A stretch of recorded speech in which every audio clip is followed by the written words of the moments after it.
금년 우리 교회의 표어가 디지털 네이티브와 함께 가는 교회입니다. 디지털 네이티브란 컴퓨터와 스마트폰에 익숙한 젊은 세대를 가리키는 용어인데요. 그런 점에서 디지털 네이티브와 함께 가는 교회란 젊은 세대가 편안하게 머물 수 있고 기성세대와 함께 주체가 되어서 이끌어가는 교회입니다. 디지털 네이티브들은 오늘날 발전된 IT 기술 문명을 가장 익숙하게 다룰 줄 알고 그것을 일상적으로 누리며 살아가는 세대이기도 합니다. 그래서 젊은 세대를 이해하는 것은 곧 오늘 이 시대를 이해하는 것이기도 합니다. 그런 점에서 보자면 디지털 네이티브와 함께 가는 교회란 이 시대를 읽어낼 줄 알고 이 시대에 적절한 방식으로 존재하며 그 가운데 하나님의 주 되심을 이루어가는 교회라는 뜻이기도 합니다. 2주 전에 장준호 집사님께서 해주셨던 메타버스와 그루터기 교회 특강은 그런 견지에서 IT 기술 문명을 중심으로 이 시대를 함께 읽어보려는 시도였습니다. 기대했던 대로 메타버스에 관련된 핵심적인 내용들을 이해하기 쉽게 설명해 주셨고요. 또 우리 교회가 나아갈 방향에 대해 통찰력 있는 제언도 해주셨습니다. 앞으로 그런 시도를 계속해 보고자 합니다. 이 시대를 읽는 것은 복음을 전하기 위해 선교지를 이해하는 것과 같습니다. 오늘의 본문인 고린도전서 9장에서 사도 바울은 유대인들에게 복음을 전하기 위해서 유대인과 같이 되고 이방인에게 복음을 전하기 위해서는 이방인처럼 되고 믿음이 약한 사람들을 위해서는 믿음이 약한 사람처럼 되었다고 말합니다. 이것은 선교사의 자세를 잘 보여줍니다. 선교사가 선교지에 도착하면 먼저 그 지역과 언어와 문화를 배워야겠지요. 그래야 그 지역 사람들이 이해할 수 있는 방식으로 복음을 전할 수 있을 것입니다. 그와 마찬가지로 우리의 시대를 바로 이해하는 것은 이 시대에 하나님의 주 되심을 이루는 우리의 일상의 사명을 잘 감당하기 위한 준비라 할 수 있습니다. 우리가 일상의 선교사로서 그러한 선교적 사명을 잘 감당하기 위해 우리의 삶의 현장과 또 우리가 만나는 사람들을 이해하고 그 속에서 그리스도인됨을 실현하고자 하는 것입니다. 오늘 설교는 성경 본문 읽기보다 시대 읽기에 치중하게 될 것 같습니다. 그게 무슨 설교냐 하는 생각이 드실 수도 있는데요. 성경을 읽기에 앞서서 성경을 읽는 우리 자신을 읽는 것도 매우 중요한 일입니다. 우리가 누군지를 알고 성경을 읽으면 우리가 성경을 왜 그렇게 읽는지도 알 수 있거든요. 오늘은 디지털이라는 주제에 이어서 조금 다른 관점에서 이 시대를 읽어보고자 하는데요. 그것은 소비 또는 소비사회라는 주제입니다. 오늘날의 한국 사회를 바로 이해하기 위해서 이 소비라는 현상을 잘 이해할 필요가 있습니다. 이는 동시에 젊은 세대를 이해하는 데도 매우 중요합니다. 젊은 세대가 왜 그렇게 행동하는지 이해하기 위해서는 소비라는 주제를 이해할 필요가 있습니다. 왜냐하면 이 시대는 소비를 통해서 자신의 정체성을 표현하는 시대이기 때문입니다. 내가 누구냐? 그것을 소비를 통해서 표현하는 것입니다. 제가 오늘 설교를 2달 전부터 준비했습니다. 우리 장장로님께서 말씀하시기를 목사님은 설교를 많이 준비할수록 설교가 어려워지기 때문에 너무 많이 준비하지 않으면 좋겠다 이런 얘기를 하셨는데 2달 동안 공부를 한 것은 아니고요. 2달 동안 이게 과연 설교로서 적절한 주제인지 그리고 이 주제를 가지고 말씀을 드린다면 어떻게 하면 좀 더 쉽게 설명할 수 있을지 그것을 고민하느라고 2달이 걸렸습니다. 사실 우리 교회는 사회과학자들이 많습니다. 사회과학자들에게는 너무 평범한 주제입니다만 그렇지 않은 분들에게는 어려운 주제가 될 수 있거든요. 오늘 조동준 집사님께서 기도하시면서 다 아시고 기도를 통해 격려해 주셔서 참 감사합니다. 그런 점에서 어떤 분들에게는 이게 도대체 무슨 소리인지 왜 이런 이야기를 하는지 잘 이해가 안 되실 수도 있습니다만, 그래도 2달 준비해서 그나마 그 정도 된 거다 이렇게 이해하시고 잘 들어주시면 감사하겠습니다. 작년 5월 청년주일 설교를 혹시 기억하실지 모르겠습니다. 행복이라는 주제로 설교하면서 그보다 2달 전에 나온 목회데이터 연구소 통계조사를 보고 받았던 충격에 대해서 말씀드렸습니다. 2030 세대 청년의 72%가 내 인생의 목표는 물질적 풍족이라고 답했다는 것인데요. 그 보고서에 의하면 명품 구매자의 절반이 2030 20대와 30대이고 주식 투자와 아파트 구매에서도 젊은 세대가 차지하는 비중이 급증했다고 합니다. 그 통계로부터 받은 충격이 크고 오래 지속되었던 이유는 단지 통계 숫자 때문만은 아니었습니다. 그 숫자의 이면에 무언가 우리가 인정하고 받아들이지 않으면 안 될, 그리고 그에 따라 신학과 가치관을 수정하지 않으면 안 될 어떤 요소가 들어있다는 직감이 들었기 때문입니다.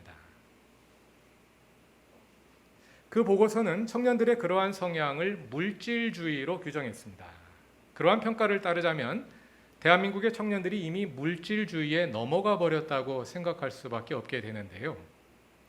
저는 그러한 평가에 대해서 다시 질문을 던져보았습니다. 그 통계조사에 나타난 청년들의 생각을 간단히 물질주의라고 단정할 수 있을까 하는 것입니다. 물론 이 시대에 물질주의가 팽배한 것은 사실입니다. 그러나 청년 세대가 물질주의에 빠져버렸다고 단정하기엔 아직 이릅니다. 어떤 관점으로 보느냐에 따라서 그것이 물질주의로 보일 수도 있지만 우리의 관점을 수정하고 다시 읽어보면 다른 모습으로 보일 수도 있다는 겁니다. 고민해 본 결과 그 보고서의 평가는 그와 함께 고려해야 할 한 가지 중요한 요소가 빠져 있다는 것을 저 나름대로 발견하게 되었습니다. 그것이 바로 이 시대를 특징짓는 소비라는 주제입니다. 오늘날 한국 사회를 특징짓는 소비라는 현상을 어떻게 받아들이느냐에 따라서 이 통계조사에 대한 평가가 달라질 수 있습니다. 소비라는 현상을 어떻게 이해하느냐에 따라서 이 통계조사의 결과가 절망적으로 느껴질 수도 있고 충분히 그럴 수 있지 하고 받아들일 수도 있게 되는 것입니다. 서양 역사에서 자본주의가 시작될 당시 경제의 중심은 생산활동에 있었습니다. 얼마나 더 많은 물품을 더 빨리 생산해내느냐, 이것이 가장 큰 과제였고요. 이러한 대량 생산에 성공한 나라들이 경제적으로도 선진국이 되었습니다. 그런데 자본주의 경제가 고도로 발전한 지금은 상황이 달라졌습니다. 오늘날은 기술과 경제 시스템이 발전해서 수많은 기업들이 엄청난 양의 물품을 생산해내고 있기 때문입니다. 얼마나 많이 생산해낼 것이냐, 이것이 더 이상 문제가 아닙니다. 지금 문제는 너무나 많은 물품이 생산되고 있다는 겁니다. 이제는 그 물건을 어떻게 팔 것이냐, 어떻게 소비할 것이냐가 더 큰 과제가 되었습니다.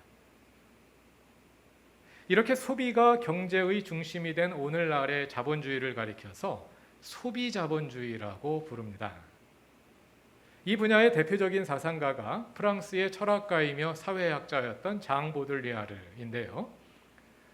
보들리아르가 1970년에 출간한 소비의 사회라는 책이 고전으로 읽히고 있습니다.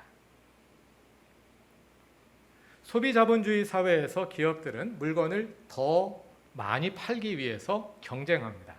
그리고 그 경쟁 과정에서 광고가 발전했습니다. 그리고 그와 함께 광고의 성격이 변화해 왔는데요. 처음에는 그 물건이 얼마나 좋은지, 그리고 값이 얼마나 싼지와 같은 실용적 측면에 초점을 맞추었다면, 이제는 광고의 중심이 상품의 이미지로 옮겨갔습니다. 스포츠 용품 회사인 나이키가 대표적인 사례로 항상 제시되곤 하지요. 그 회사 광고를 보시면 광고 내용에 신발이 얼마나 튼튼한지, 편한지, 보기 좋은지, 값이 싼지 이런 내용은 하나도 없습니다. 오히려 광고에 감동적인 장면을 담아서 보는 사람의 가슴을 뛰게 합니다. 그리고 마치 그 회사의 물건을 사면 광고를 보며 가슴을 뛰게 했던 그것을 얻을 수 있을 것 같은 느낌이 들게 합니다. 그래서 소비자들은 단지 그 물건을 사는 것이 아니라 그 물건에 담겨 있는 이미지를 구입하게 하는 겁니다. 그 광고에서 나의 가슴을 뛰게 만들었던 그것을 사게 만드는 거죠. 보들리아르는 이런 현상을 가리켜서 조금 어려운 용어입니다. 사람들이 사용가치 대신에 기호가치를 소비한다 이렇게 말합니다. 어려운 말인 것 같지만 가만히 들어보면 그렇게 어려운 말은 아닙니다. 사용가치란 문자 그대로 사용할 만한 가치입니다. 이 물건이 얼마나 쓸모가 있느냐 하는 것이고, 기호가치란 이 물건이 내가 누구인지를 보여주는 기호로서 작용한다는 겁니다. 기호라는 게 그런 거잖아요. 어떤 기호가 있어요. 우리가 요한복음 설교에도 이 기호가 중요한데, 빛이라는 글자가 있으면 이 글자는 글자 자체가 빛이 아니죠. 빛이라는 어떤 실체를 가리켜주는 기호일 뿐이란 말입니다. 모든 글자는 물건이 그렇게 작용한다는 거예요. 과거에는 이 물건이 얼마나 쓸모 있느냐, 이게 광고의 중심이었습니다. 예를 들어서 냉장고 광고, 그러면 냉장고가 얼마나 잘 돌아가는지, 냉동을 잘하는지, 물건을 신선하게 보관해 주는지 이런 게 광고였는데, 요즘에 냉장고 광고 보면 냉장고를 열어보지도 않습니다. 아파트 한 구석에 냉장고가 아주 멋있게 놓여 있고요. 그 안에 멋진 연예인이 호화로운 삶을 즐기고 있는 모습을 보여주고 광고가 지나가죠. 냉장고보다 냉장고의 이미지가 더 중요한 그런 시대가 된 거예요. 그래서 이제는 사람들이 이 물건이 얼마나 쓸모 있느냐 이걸 보고 사는 것이 아니라, 내가 이 물건을 구입하고 소비하게 되면 내가 어떤 사람임을 보여줄 수 있을까, 이거에 관심을 가지고 물건을 사게 된다는 겁니다. 예를 들어서 명품백을 들고 외출하면 왠지 느낌이 달라지죠. 저는 안 해봐서 모르겠습니다만, 명품 가방이 비싼 것은 재료값이 많이 들어가서가 아니라 명품의 소유를 통해 형성되는 이미지를 향유하기 위해서 사람들이 기꺼이 많은 돈을 지불하기 때문입니다. 사람들이 비싼 자동차를 선호하는 이유는 단지 승차감이 좋아서일 뿐만이 아니라 하차감이 좋아서라고 하지요. 승용차 문을 열고 내릴 때 사람들이 바라보는 시선을 즐기며 내가 좀 더 격이 있는 사람이 된 듯한 느낌을 받는 것입니다. 사람들이 단지 가방을 소비하고 승용차를 소비하는 것이 아니라 이러한 이미지를 소비하는 것입니다. 그리고 그러한 소비와 소유를 통해서 내가 누구인지 자신의 정체성을 표현하는 것입니다. 소비와 소유가 내가 누구인지를 보여주는 기호가 되는 것입니다. 그래서 사용가치를 소비하지 않고 기호가치를 소비한다, 이런 말을 하는 거죠. 보들리아르는 소비자본주의 시대에 사람들이 이처럼 소비를 통해 자신의 정체성을 표현하는데, 그것이 상류계층과 하류계층에서 다른 모습으로 나타난다고 말합니다. 상류층은 소비를 통해 스스로를 서민층과 차별화하려 하고, 반대로 서민층은 그 소비를 따라함으로써 상류층과 비슷해지려 한다는 것이죠. 그래서 상류층은 새로운 소비를 통해 더 멀리 달아나려고 하고, 서민층은 모방적 소비를 통해 더 가까이 따라잡으려 하는 이런 숨바꼭질이 계속된다는 것입니다. 들으시면서 느끼셨겠습니다만, 보들리아르는 소비 자본주의를 비판적인 관점에서 분석했습니다.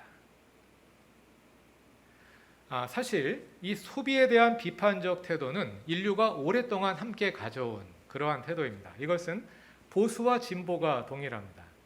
그리고 기독교인이나 비기독교인이나 크게 다르지 않습니다. 모두 소비에 대해서는 부정적인 입장을 가지고 있었습니다. 그리고 아직까지도 우리가 그렇지요. 막스 웨버는 프로테스탄티즘의 윤리와 자본주의 정신에서 기독교인들의 금욕적인 생활 태도가 초기 자본주의의 기틀이 되었다고 분석했습니다. 소비에 대한 부정적인 자세가 자본주의를 발전시켰다는 거예요. 초기에는 오히려. 또 우리나라도 1970년대 경제개발 정책이 시작돼서 성공한 대표적인 사례가 되었는데 그때 어땠습니까? 온 국민이 근검 절약하면서 허리띠를 졸라매고 소비를 줄이고 생산을 늘리는 일에 힘씀으로써 한국 경제가 발전한 거잖아요. 이렇게 우리에게 여전히 소비는 하지 말아야 하고 가급적 줄여야 한다는 인식이 강합니다. 그런데 저는 이러한 관점만으로는 오늘날의 소비사회 그리고 소비사회에서 태어나고 자라난 오늘날의 젊은 세대를 이해하기가 어렵다고 생각합니다.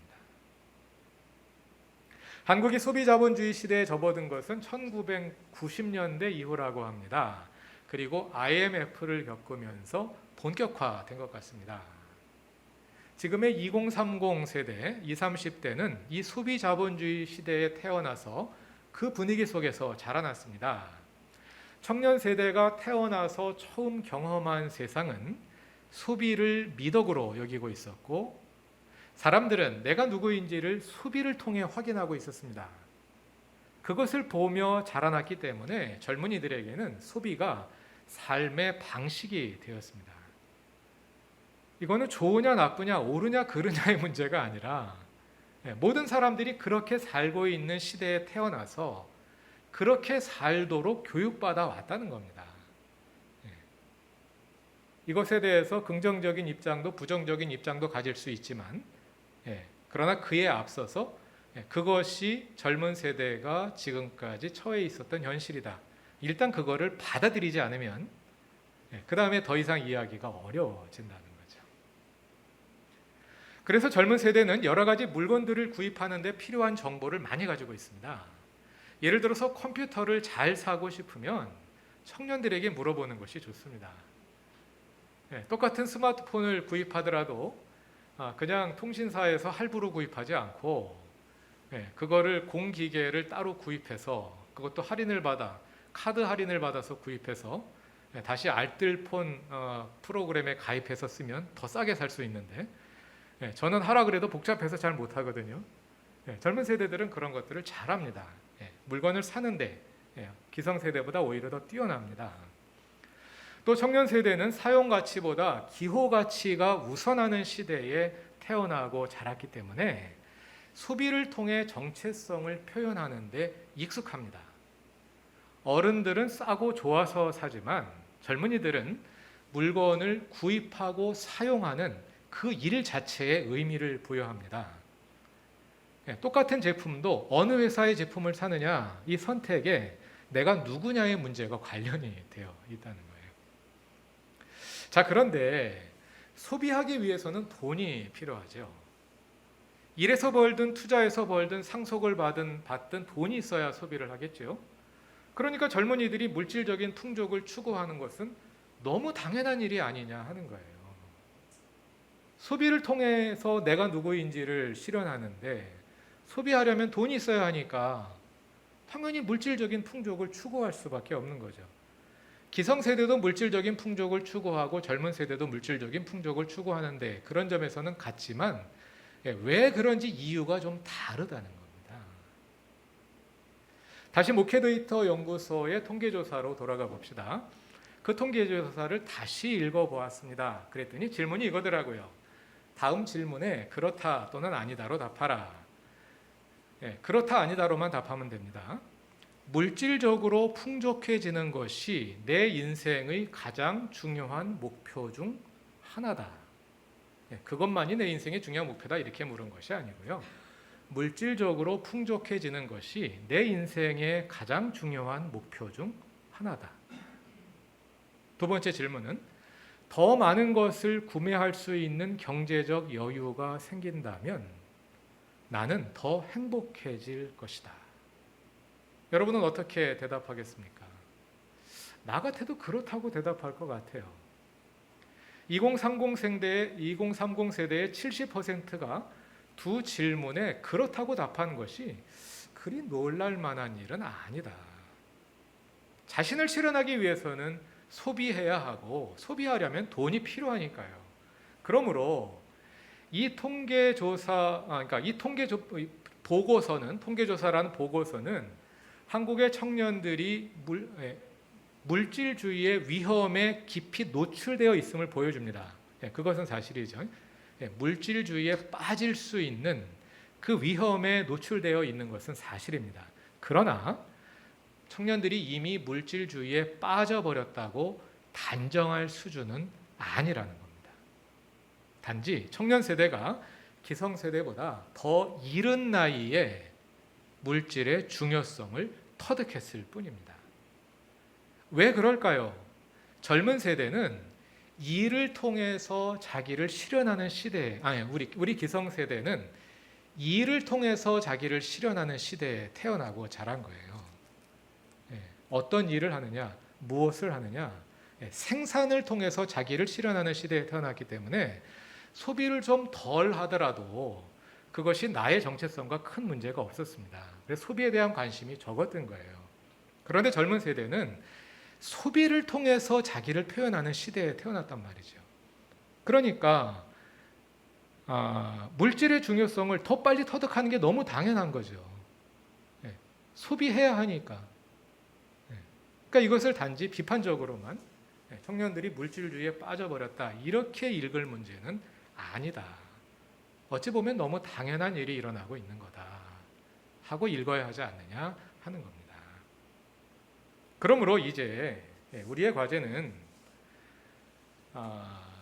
하지 마라, 소비를 하지 마라, 단지 이 수준이 아니라 청년들이 더 이상 물질주의의 무방비 상태로 빠져들지 않으면서도 바른 소비를 통해 그들의 존재를 실현해 갈 수 있도록 어떻게 도울 수 있겠느냐, 이 점을 고민해야 할 때가 아니냐 하는 겁니다.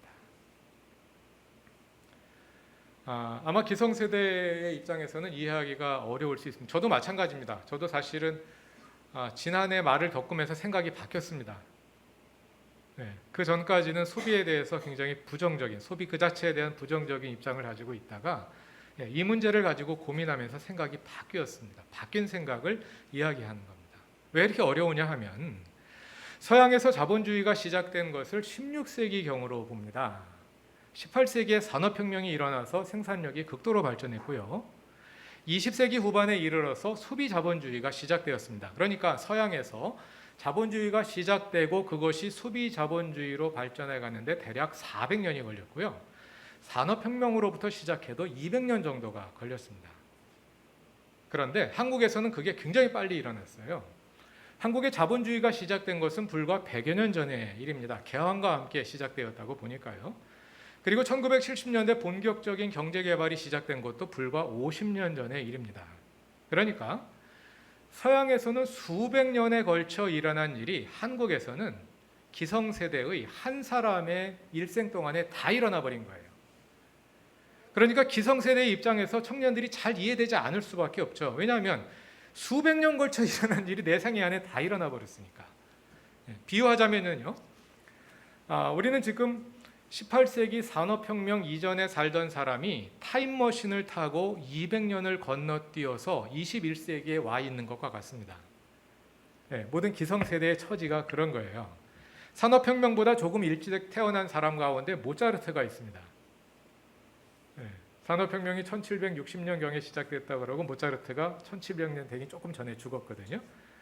모차르트가 타임머신을 타고 여기에 왔다면, 모차르트 딱 떠오르는 이미지 있죠. 머리 이렇게 뭐라 그러나요? 이렇게 가발이죠. 그거 쓰고 이렇게 표현을 잘 못하겠는데 그 모차르트가 타임머신을 타고 지금 딱 와 있다. 그럼 어떨까요? 우리 눈에 보이는 젊은 세대는 모차르트의 눈에 보이는 21세기와 같습니다. 그럼 그 모차르트가 우리의 눈에는 어떻게 보일까요?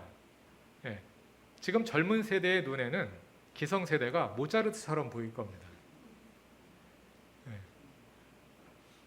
그만큼 엄청난 변화가 우리 생애 안에 일어났기 때문에, 압축적으로 일어났기 때문에 이걸 너무 이해하기가 어려운 겁니다.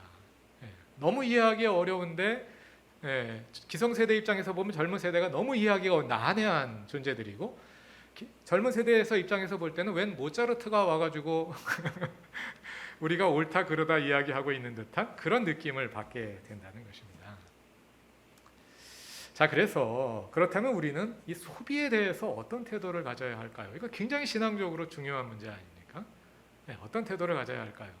소비를 선악의 이분법으로 바라보면 안 될 것 같습니다. 소비는 우리가 피해야 할 위험한 행위도 아니고, 그렇다고 해서 무한정으로 추구할 미덕도 아닙니다. 소비는 그저 이 시대의 삶의 방식일 뿐입니다.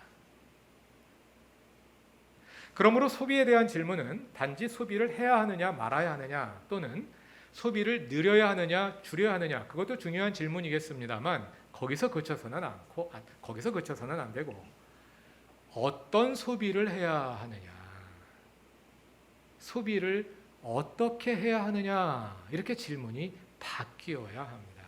다시 말해서 우리는 소비를 통해 어떻게 하나님의 주 되심을 이룰 수 있을까요? 이미 여러 유형의 소비자 운동이 일어나고 있고, 또 여러 기독교 시민단체들도 바른 소비를 장려하는 운동을 펼치고 있습니다.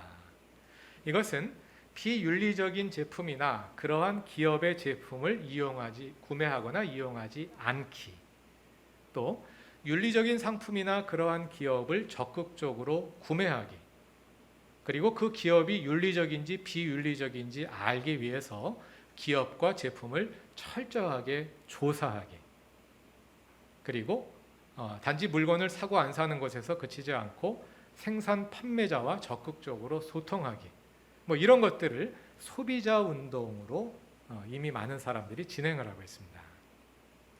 1992년 브라질의 리우데자네이루에서 열린 유엔 환경개발회의, 리우회의라고 부르는데요. 여기에서는 지속가능한 소비 형태로의 전환을 주창했습니다. 그 외에도 공정거래 소비, 착한 소비, 윤리적 소비, 가치 소비 등 다양한 이름으로 교회 밖에서 또는 교회 단체들에서 소비 운동이 일어나고 있습니다. 여기서 가치 소비라는 말은 소비를 통해서 나의 가치관을 드러낸다는 겁니다. 내가 가지고 있는 가치관을 소비를 통해 드러낸다는 거예요. 예를 들어서 이 상품이 저 상품보다 조금 더 비싼데 성능이 안 좋아요. 말하자면 가성비가 좀 낮아요. 그럼 가성비로 따지면 당연히 이 상품을 사야 되겠지만, 이 회사와 이 상품이 나의 가치관에 부합한다면, 그리고 가성비가 조금 더 낮더라도 못 쓸 정도는 아니라면 기꺼이 저 상품을 포기하고 이 상품을 선택한다, 그런 거죠. 그래서 가치 소비라고 말합니다. 그러한 가치 소비의 연장선에서 하나님의 주 되심을 이루는 소비는 어떤 것일까? 우리가 함께 고민해 볼 수 있겠죠.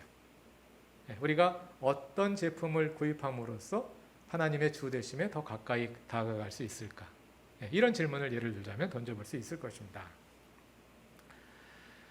2017년 전교인 수양회에서 우리가 하나님 나라의 복음을 일상에 어떻게 구현할 것인가 하는 큰 질문하에 여러 개의 분과로 나누어서 주제를 세분화해서 소그룹 토의를 하고 주제별로 선언문을 작성했던 적이 있었습니다.